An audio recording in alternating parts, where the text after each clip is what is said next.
আশুলিয়ায় লাশ পোড়ানোর আগে হত্যার ভিডিও তদন্ত সংস্থার হাতে। 25 মে প্রতিবেদন দাখিলের নির্দেশ ট্রাইব্যুনালের। পলাতক সদস্যদের ফেরাতে ইন্টারপোলের সহায়তা চাইল পুলিশ। হত্যা করা হয়েছে, পোড়ানো হয়েছে, হত্যাকাণ্ড সংগঠনের একটা ভিডিও চিত্র আমরা পেয়েছি। এটা আমরা এখন যাচাই বাছাই করছি। দেশে যারা থাকেন তাদেরকে তো আমরা গ্রেফতারের চেষ্টা করি, বাইরে আছেন পলাতক, তাদের বেলায় আমাদের ইন্টারপোলকে রিকোয়েস্ট করতে পারি যে তারা আমাদের এখানকার অপরাধমূলক কর্মকাণ্ডে জড়িত তাদেরকে আমরা ফেরত দেওয়ার জন্য। জুলাই আন্দোলনে থাকা ইরেশ জাকেরের বিরুদ্ধে মামলা নিয়ে অস্বস্তি সংস্কৃতি উপদেষ্টার। উদ্দেশ্যমূলক মামলাকারীদের চেহারা উন্মোচনের আহ্বান আইন উপদেষ্টার। জুলাইয়ের আন্দোলনে উনি জড়িত ছিলেন, ফলে এটা ডিপলি ট্রাবলিং অ্যান্ড ডিপলি ডিস্টার্বিং। মামলা করেছে একজন লোক, এটা রাষ্ট্রপক্ষের মামলা না। হীন উদ্দেশ্যে, শত্রুতামূলক উদ্দেশ্যে যদি তারা এই ধরনের মামলাগুলো করে থাকেন, আপনাদের কাছে আমাদের অনুরোধ, আপনারা তাদের ভূমিকাও এক্সপোজ করেন। দেখছিলেন প্রধান শিরোনাম। সন্ধ্যার সময় সঙ্গে আছি আমি জাফর সাদিক এবং আমি আলিশা ইসলাম। এবার অন্যান্য শীর্ষ সংবাদ। ভোটের অধিকার ফেরাতেই 16 বছরের লড়াই, কাউকে ক্ষমতায় রাখতে হয়নি জুলাই আন্দোলন। মন্তব্য আমির খসরুর। ডিসেম্বরের মধ্যে নির্বাচন চায় বিএনপির সঙ্গে থাকা 50 দল। রাখাইনে মানবিক সহায়তা পৌঁছাতে করিডোরের প্রয়োজনীয়তা নিয়ে প্রশ্ন বিশ্লেষকের। সরকারকে সতর্ক হওয়ার তাগিদ, পূর্ণ নিয়ন্ত্রণ রেখে রোহিঙ্গা প্রত্যাবাসনের পরামর্শ। মধ্যরাতে শুরু হচ্ছে হজ যাত্রা। প্রথম ফ্লাইটে যাচ্ছেন 419 জন। আশকোনা ক্যাম্পে আসছেন মুসল্লিরা। হজ অ্যাপ উদ্বোধন করলেন প্রধান উপদেষ্টা। যাত্রা সহজ হওয়ার প্রত্যাশা।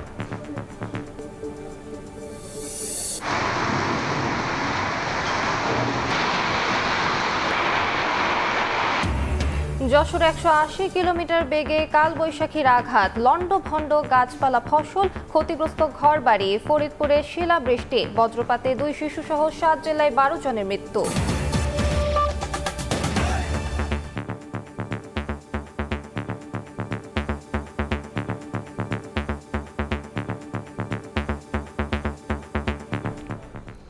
শেখ হাসিনার সরকারের পতনের দিন ঢাকার আশুলিয়ায় নির্বিচার গুলিতে 6 জনকে হত্যার পর গাড়িতে তুলে আগুন দিয়ে পুড়িয়ে ফেলা হয় লাশ। লোমহর্ষক এই ঘটনায় মামলার তদন্তের শেষ পর্যায়ে এসে গুলি করে হত্যার ভিডিও ফুটেজ হাতে এসেছে তদন্ত সংস্থার। এতে বেশ কয়েকজনকে শনাক্ত করা গেছে বলে জানিয়েছে প্রসিকিউশন। 25 মে এই মামলার প্রতিবেদন দাখিলের নির্দেশ দিয়েছেন ট্রাইব্যুনাল। এই বহুল আলোচিত মামলার তদন্ত যখন শেষের পথে, ঠিক তখনই হাতে আসে আরেকটি বিস্ফোরক ভিডিও, যেখানে ধরা পড়ে লাশ পোড়ানোর আগে গুলি করে হত্যার নির্মম চিত্র। প্রসিকিউশন জানায় 2 জন হত্যাকারীকে শনাক্ত করা গেছে, বাকিদের শনাক্তের চেষ্টা চলছে। হত্যা করা হয়েছে, পোড়ানো হয়েছে, একজন জীবিত ছিলেন, তাকে পোড়ানো হয়েছে।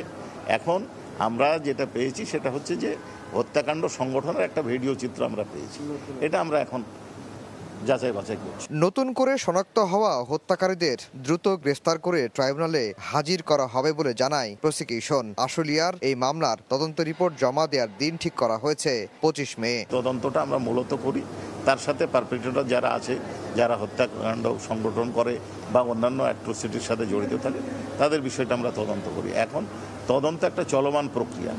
এই তদন্তে নতুন তথ্য আসে, ফার্দার ইনভেস্টিগেশন পরেও হতে পারে। এখন কোনো তথ্য যদি আমাদের সামনে আসে নতুনভাবে, সেই তথ্য ইগনোর করে তো আমরা তদন্ত রিপোর্ট দাখিল করতে পারব, এবং এইখানে হয়তো 10 দিন বা 5 দিন বা 1 মাস সময় একটু বেশি লাগতেই পারে। পূর্ণাঙ্গ তদন্ত রিপোর্টের জন্য এবং ন্যায় বিচারের স্বার্থে এই সময়টা প্রয়োজন আমাদের। এদিন জুলাই আগস্টের যাত্রাবাড়ি, রামপুরার গণহত্যা সহ আরো 3টি মামলার শুনানি হয়। হাজির করা হয় সাবেক পুলিশ মহাপরিদর্শক আব্দুল্লাল মামুন, সাবেক সেনা কর্মকর্তা জিয়াউল হাসান সহ একাধিক প্রভাবশালী ব্যক্তিকে। এসব মামলার তদন্ত রিপোর্ট জমার সময় পিছিয়ে দেওয়া হয় আরো 3 মাস। আফজাল হোসেন, সময় সংবাদ, ঢাকা।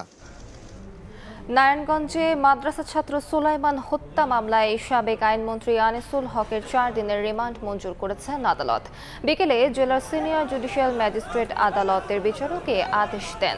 সকালে কঠোর নিরাপত্তা ব্যবস্থায় এই সাবেক মন্ত্রীকে ঢাকা কেন্দ্র কারাগার থেকে নারায়ণগঞ্জের আদালতে নেওয়া হয়। বিকেলে রিমান্ড শুনানি শেষে আদালতের এজলাস থেকে বের করার সময় বিক্ষুব্ধরা আনিসুল হককে কিল ঘুষি দিয়ে ধাওয়া করে। এ সময় পুলিশ দ্রুত তাকে প্রিজন ভ্যানে তুলে জেলা কারাগারে নিয়ে যায়। 5 আগস্ট দুপুরে সিদ্ধিরগঞ্জের শিমরাইল এলাকায় ঢাকা চট্টগ্রাম মহাসড়কে গুলিবিদ্ধ হন 19 বছরের মাদ্রাসা ছাত্র হাফেজ সুলাইমান। পরে চিকিৎসাধীন অবস্থায় ঢাকা মেডিকেলে মারা যান। পলাতক পুলিশ কর্মকর্তাদের ফিরিয়ে আনতে ইন্টারপোলের সহায়তা চাওয়া হয়েছে বলে জানিয়েছেন পুলিশ মহাপরিদর্শক বাহারুল আলম। বলেন, তদন্ত শেষে ছাত্র আন্দোলনে গুলির নির্দেশদাতা পুলিশ সদস্যদের সংখ্যা প্রকাশ করা হবে।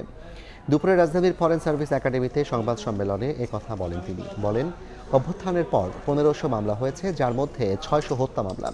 তবে অনেকে অসৎ উদ্দেশ্যে মামলা করে উল্লেখ করে আইজিপি বলেন, নিরীহ মানুষকে যেন হয়রানি করা না হয় সে বিষয়ে নির্দেশ দেওয়া হয়েছে।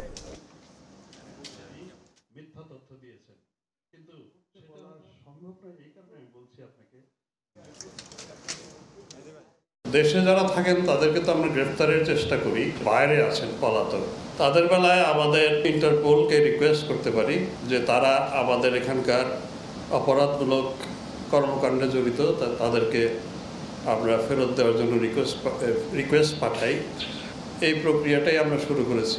তদন্ত শেষ হলে হয়তো ফাইনালি গিয়ে আমরা বলতে পারবো যে আমাদের তদন্তের ফলাফল হিসাবে দেখা যাচ্ছে যে এতজন লোক তারা অর্ডার করেছিলেন, এতজন লোক গুলি করেছিলেন। জুলাই আন্দোলনে থাকা অভিনেতা ইরেশ জাকেরের বিরুদ্ধে মামলা সরকার করেনি। তদন্ত করে পুলিশ প্রকৃত সত্য উদ্ঘাটন করবে বলে জানিয়েছেন সংস্কৃতি উপদেষ্টা মোস্তফা সরোয়ার ফারুকী। দুপুরে স্বল্প দৈর্ঘ্য চলচ্চিত্র আলী কান উৎসবে নমিনেশন পাওয়ার বিষয়ে সংবাদ সম্মেলনে তিনি বলেন, ইরেশ জাকের জুলাইয়ের আন্দোলনে সম্পৃক্ত ছিলেন। তার বিরুদ্ধে মামলা হওয়া অস্বস্তিকর বলে মন্তব্য করেন উপদেষ্টা। মামলা করার স্বাধীনতা পেয়ে কেউ কেউ অপব্যবহার করছেন বলেও মন্তব্য করেন তিনি।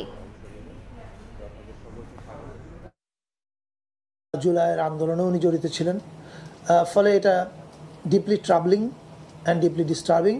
কিন্তু আবার বলছি, এটা মামলা করেছে একজন লোক, এটা রাষ্ট্রের পক্ষের মামলা না, সরকারের দেয়া মামলাও না। যে কোনো এখন আপনি দেখেন মামলা করার, এখন আমরা স্বাধীনতা পেয়েছি, মামলা করার স্বাধীনতা আছে, সবাই সেই স্বাধীনতা কেউ কেউ অপব্যবহার করছে। আমি বিশ্বাস করি পুলিশ এটা সঠিক তদন্ত করবে এবং তদন্ত করে যেটা সত্য সেটার পক্ষে থাকবে এবং যেটা মিথ্যা সেটাকে বাতিল করে দেবে। হয়রানির উদ্দেশ্যে করা মামলাকারীদের চেহারা উন্মোচনের আহ্বান জানিয়েছেন আইন উপদেষ্টা আসিফ নজরুল। সকালে ওসমানী স্মৃতি মিলনায়তনে জাতীয় আইনগত সহায়তা দিবসের অনুষ্ঠানে তিনি একথা বলেন। শত্রুতামূলক উদ্দেশ্যে, অন্যের ব্যবসা, জায়গা জমি দখলের উদ্দেশ্যে বা চাঁদার উদ্দেশ্যে যদি তারা এই ধরনের মামলাগুলো করে থাকেন, আপনাদের কাছে আমাদের অনুরোধ, আপনারা তাদের ভূমিকাও এক্সপোজ করেন, তাদেরকে জনগণের কাছে দেখায় দেন। আমরা সরকারের পক্ষ থেকে আরও কি ব্যবস্থা নেওয়া যায়, আমরা সারাক্ষণ এটা চিন্তা ভাবনা করছি। মানুষ মনে করে অন্তর্বর্তী সরকার তাদের জন্য ভালো সমাধান। প্রধান উপদেষ্টা ডক্টর মোহাম্মদ ইউনূসের এই বক্তব্যে তীব্র প্রতিক্রিয়া জানিয়েছে বিএনপি। দলটির স্থায়ী কমিটির সদস্য আমির খসরু মাহমুদ চৌধুরী বলেন, কোনো মহামানবকে ক্ষমতায় রাখতে স্বৈরাচার বিরোধী আন্দোলন করেনি মানুষ। বিকেলে গুলশানে বিএনপি চেয়ারপারসনের কার্যালয়ে ন্যাব ভাসানী, আমজনতার দল ও বাংলাদেশ পিপলস পার্টির সঙ্গে লিয়াজো কমিটির বৈঠক শেষে এ মন্তব্য করেন তিনি। এ সময় আমির খসরু দাবি করেন, অর্ধশত দল আগামী ডিসেম্বরের মধ্যে নির্বাচন চায়। প্রায় 1.5 যুগ ধরে ভোটাধিকার প্রতিষ্ঠার জন্য হাসিনা বিরোধী আন্দোলন করেছে জনগণ। তারা কোনো সুবিধাভোগীদের মেনে নেবে না।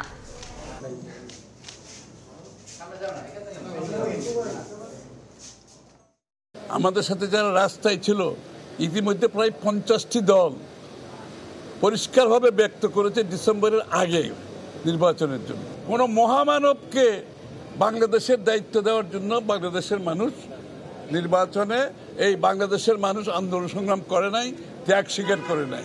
আর কোনো মহামানব কোনো দেশের গণতন্ত্রের সমাধান দেবে তার জন্য বাংলাদেশের জনগণকে অপেক্ষা করতে হবে, এটা বিশ্বাস করার কোনো কারণ নেই। মধ্যরাতে শুরু হচ্ছে হজ যাত্রা। প্রথম ফ্লাইটে যাচ্ছেন 419 জন যাত্রী। এই মুহূর্তে আশকোনা হজ ক্যাম্পে আছেন সহকর্মী তোহা খান তামিম। সরাসরি যাচ্ছি তার কাছে। তামিম, লাব্বাইক আল্লাহুম্মা লাব্বাইক লা শারীকা লাকা ইন্নাল হামদা ওয়ান নি'মাতা লাকা ওয়াল মুলক লা শারীকা লাকা লাব্বাইক। ঠিক এই বাক্য উচ্চারণের জন্য এখানকার যারা হজে গমনোচ্ছু রয়েছেন, নিয়ত করেছেন, তারা উদ্গ্রীব হয়ে আছেন। এই মুহূর্তে গমগম করছে, একেবারে পরিপূর্ণ বলা যায় যে হজ যাত্রীদের পদচারণায় আশকোনা হজ ক্যাম্প। মাগরিবের নামাজ কিছুক্ষণ আগে আদায় করেছেন ধর্মপ্রাণ মানুষ। নামাজ আদায়ের পরে তারা যারা আজকে রাতে রওনা হবেন, তারা তাদের শেষ যে মুহূর্তের প্রস্তুতি সেটি তারা ইতিমধ্যে সেরে ফেলেছেন এবং আগামীকালকে ধারাবাহিকভাবে যে সমস্ত ফ্লাইট রয়েছে সেই ফ্লাইটের যারা হজযাত্রী রয়েছেন তারা ইতিমধ্যে এখানে চলে এসেছেন এবং তাদের যে প্রস্তুতি সেই প্রস্তুতি তারা সারছেন। পাশাপাশি অন্যান্য এজেন্সির যারা রয়েছেন, এজেন্সির কর্মকর্তারা যারা রয়েছেন, যে সমস্ত মুআল্লিমরা রয়েছেন তাদের অধীনে, সে সমস্ত দায়িত্বশীলদের অধীনে অনেকেই প্রশিক্ষণ নিচ্ছেন কিভাবে সেখানে গিয়ে হজের যে নিয়ম কানুন রয়েছে, আচারগুলো রয়েছে সেগুলো কিভাবে পালন করবেন, ধর্মীয় যে বিধি নিষেধগুলো রয়েছে কিভাবে সেগুলো পালন করবেন সে বিষয়ে তারা আসলে দীক্ষা নিচ্ছেন, শিখছেন এখানে। আর কিছুক্ষণ পরেই আনুষ্ঠানিক যেই হজ ফ্লাইটের আনুষ্ঠানিক উদ্বোধন, সেই উদ্বোধনী অনুষ্ঠান কিছুক্ষণ পরেই শুরু হবে। যদিও সন্ধ্যা 7টায় সেটি শুরু হওয়ার কথা ছিল, তারপরেও এখনও শুরু হয়নি। ধর্ম উপদেষ্টা আফামা খালিদ হোসেন ইতিমধ্যেই এখানে চলে এসেছেন। তিনি মাগরিবের নামাজ কিছুক্ষণ আগে আদায় করেছেন এবং তিনি অনুষ্ঠান স্থলে আর কিছুক্ষণ পরে চলে যাবেন। আর আজ আপনি জানেন, বলে রাখি যে আজকে রাত 2:15টায় প্রথম যে ফ্লাইট সেটি আসলে এখানে 419 জন যাত্রী নিয়ে পবিত্র নগরী মক্কার উদ্দেশ্যে সেটি ছেড়ে যাবে বিমান বাংলাদেশ এয়ারলাইন্সের একটি ফ্লাইট। তো আশকোনা হজ ক্যাম্প থেকে এই ছিল আমার হাতে সব শেষ। সরাসরি যুক্ত ছিলাম আশকোনা হজ ক্যাম্প থেকে। হজযাত্রীদের সেবা সহজ করতে মোবাইল অ্যাপ লাব্বাইক উদ্বোধন করেছেন প্রধান উপদেষ্টা। সকালে রাষ্ট্রীয় অতিথি ভবন যমুনায় সরকারি ব্যবস্থাপনায় প্রথমবারের মতো নির্মিত অ্যাপটি উদ্বোধন করে হজযাত্রীদের এই অ্যাপ ব্যবহারের আহ্বান জানান প্রধান উপদেষ্টা। এ সময় তিনি বলেন, এই অ্যাপ ব্যবহারে হজযাত্রা সহজ হবে। আগামী বছর থেকে হজ অ্যাপ ব্যবহারে মুসল্লিদের উদ্বুদ্ধ করতে সংশ্লিষ্ট মন্ত্রণালয় ও বিভাগকে নির্দেশনা দেন প্রধান উপদেষ্টা। নিজস্ব একটা সঙ্গী হিসেবে সে মনে করে এবং নিরাপদ বোধ করে, এই নিরাপত্তাটা তার জন্য আশ্বস্ত করা এবং এটা থেকে ভবিষ্যতের যে ভার্সনটা হবে, দ্বিতীয় সংস্করণের কথা যেটা বলছি, সেটার কাজ এখন থেকে শুরু হলো। এই প্রতি মুহূর্তে নতুন অভিজ্ঞতা হবে, সেটা নোট করে রাখা, যাতে করে নেক্সট ভার্সন যখন আমরা ফিরে আসবে তখন আমরা নেক্সট ভার্সনের জন্য প্রস্তুতি নিতে থাকবো, যাতে করে এটা বহুল পরিমাণে উন্নততর ভার্সন চলে আসে। মিয়ানমারের রাখাইনে মানবিক সহায়তা পৌঁছাতে করিডোরের প্রয়োজনীয়তা নিয়ে প্রশ্ন আন্তর্জাতিক সম্পর্ক বিশ্লেষকের। ভারত, চীন সহ শক্তিধর রাষ্ট্রগুলো করিডোর দেয়াকে কিভাবে দেখছে তা নিয়ে অন্তর্বর্তী সরকারকে সতর্ক হওয়ার তাগিদ তাদের। করিডোর দিলেও পূর্ণ নিয়ন্ত্রণ রেখে রোহিঙ্গা প্রত্যাবাসনের সুযোগ কাজে লাগানোর পরামর্শ বিশেষজ্ঞদের। শাতিলা শারমিনের রিপোর্ট। চলতি বছরের প্রথম ভাগে গৃহযুদ্ধে বিপর্যস্ত মিয়ানমারের রাখাইন রাজ্যে দুর্ভিক্ষের আশঙ্কা জানিয়ে মানবিক সহায়তা পৌঁছে দিতে বাংলাদেশকে করিডোর দেওয়ার অনুরোধ জানিয়ে আসছিল জাতিসংঘ। রোববার পররাষ্ট্র উপদেষ্টা জানান, শর্ত সাপেক্ষে করিডোর দেওয়ার সিদ্ধান্ত নিয়েছে অন্তর্বর্তী সরকার। নীতিগতভাবে আমরা তো সম্মত, কারণ এটা হিউম্যানিটেরিয়ান একটা প্যাসেজ হবে, কিন্তু এটার কিছু আমাদের কিছু শর্তাবলী আছে। প্রতিবেশী রাষ্ট্রে মানবিক সহায়তা পাঠাতে কেন করিডোরের প্রয়োজন হচ্ছে এই প্রশ্ন তুলেছেন বিশেষজ্ঞরা। তবে নিরাপত্তা বিশ্লেষকরা বলছেন, পূর্ণ নিয়ন্ত্রণ রাখতে পারলে করিডোর দিয়ে রোহিঙ্গাদের ফেরত পাঠানোর সুযোগ কাজে লাগাতে পারে ঢাকা। কার কি উদ্দেশ্য আছে সেটা তো আমরা জানি না করিডোরের নাম দিয়ে, যার জন্য ওই জিনিসটা স্পষ্ট যদি করতে পারি, যত তাড়াতাড়ি করতে পারে ততই ভালো। করিডোর দেওয়াটা যে একেবারে খারাপ সেটা নয়, কিন্তু এটার কতগুলো ঝুঁকি আছে সেইখানে খেয়াল করতে হবে। এটার পথ ধরে যে রোহিঙ্গারা যেতে পারবে এটা নিশ্চিত না, কিন্তু আমাদের চেষ্টাটা করতে হবে। এটা একটা নতুন সুযোগ তৈরি করছে, সেই সুযোগটা গ্রহণ না করার তো কোনো কারণ নাই। এই রিটার্নটার মধ্যে কি রোহিঙ্গা শব্দটা আছে কিনা, যে রোহিঙ্গার রিপ্যাট্রিয়েশন শব্দটা আছে কিনা, সেটা যদি আমি না থাকি, আমার যদি ওই টানেলের বাইরে যখন আমি যাবো তারপরে যে না থাকে, তাহলে আমি এটা করতে যাচ্ছি কি কারণে, কি যাচ্ছে, কে যাচ্ছে, সেগুলো সব সঠিকভাবে রেকর্ড করা থাকবে বা অন্তত জানা থাকবে, সেই জিনিসটা হলে তখন সেই করিডোর ভিতর দিয়ে উপরে যেতে পারবে, যাতে যারাই আসা যাওয়া করছে ওইখান দিয়ে তারা যাতে ছড়িয়ে ছিটিয়ে পড়তে না পারে, কারণ আমাদের নিজেদের নিরাপত্তার ব্যাপার আছে। তো প্রতিবেশী সহ পরাশক্তিধর দেশগুলো করিডোর দেয়াকে কিভাবে দেখছে তা নিয়ে সতর্ক থাকার তাগিদ তাদের। সেখানে আমি হিউম্যানিটেরিয়ান করিডোর কে চালাবে, কে সাহায্য দিতে যাচ্ছে, যেখানে বলছে যে রোহিঙ্গাদের সাহায্য আমি কমিয়ে আনছি, তা আমি যদি রোহিঙ্গার সাহায্য কমিয়ে আনছি তাহলে হঠাৎ করে বেড়ে গেল কেমন করে, যেটা আবার ওপাশে দেয়া যাচ্ছে, জিনিসটা একটা কন্ট্রাডিকশন হয়ে যাচ্ছে না? আমাদের স্বার্থ তো হলো রোহিঙ্গাদেরকে ফেরত পাঠানো, চীনকে খুশি করাও নয়, ভারতকে খুশি করাও নয়, কিংবা মার্কিন যুক্তরাষ্ট্রকে খুশি করা নয়। এদের সাথে আলাদা আলাদা করে আমাদের সম্পর্কগুলো যাতে নষ্ট না হয়ে যায়, ক্ষতিগ্রস্ত না হয়, সেটার ব্যাপারে আমাদেরকে সতর্ক থাকতে হবে। ওই জাতিসংঘ কর্মীদের নিরাপত্তা দেওয়ার ব্যাপারে ওই নিরাপত্তা কে দিবে, সেই জায়গায় জটিলতা, সেই জায়গায় 10 বার চিন্তা করা দরকার। কারণ আমরা কোনোভাবেই আরাকান আর্মির সাথে কোনো রীতিমতো কনফ্লিক্টে যেতে চাচ্ছি না, আমরা তাতমাদর সাথে কনফ্লিক্ট চাচ্ছি না। রোহিঙ্গাদের প্রত্যাবাসনে বাংলাদেশকে আরও কৌশলী হওয়ার পরামর্শ আন্তর্জাতিক সম্পর্ক বিশ্লেষকদের। আমার পেশাদারিত্ব বাড়ানো দরকার, যেন আমি। শাতিলা শারমিন, সময় সংবাদ, ঢাকা। যশোরে 180 কিলোমিটার বেগে বয়ে গেছে কালবৈশাখী ঝড়। এতে লণ্ডভণ্ড হয়েছে গাছপালা, ফসল, ক্ষতিগ্রস্ত হয়েছে বাড়িঘর। কুমিল্লায় মাঠে ঘুড়ি উড়াতে গিয়ে বজ্রপাতে 2 শিশুর মৃত্যু হয়েছে।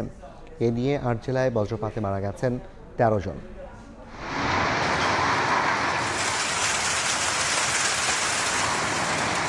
বজ্রসহ বৃষ্টি আর ঝড়ো হাওয়ায় উত্তাল প্রকৃতি। কালবৈশাখীর তাণ্ডবে লণ্ডভণ্ড গাছপালা ও ফসলি জমি, অনেক এলাকায় ক্ষতিগ্রস্ত হয়েছে ঘরবাড়ি। সোমবার দুপুর পর্যন্ত রৌদ্রোজ্জ্বল ছিল যশোরের আকাশ।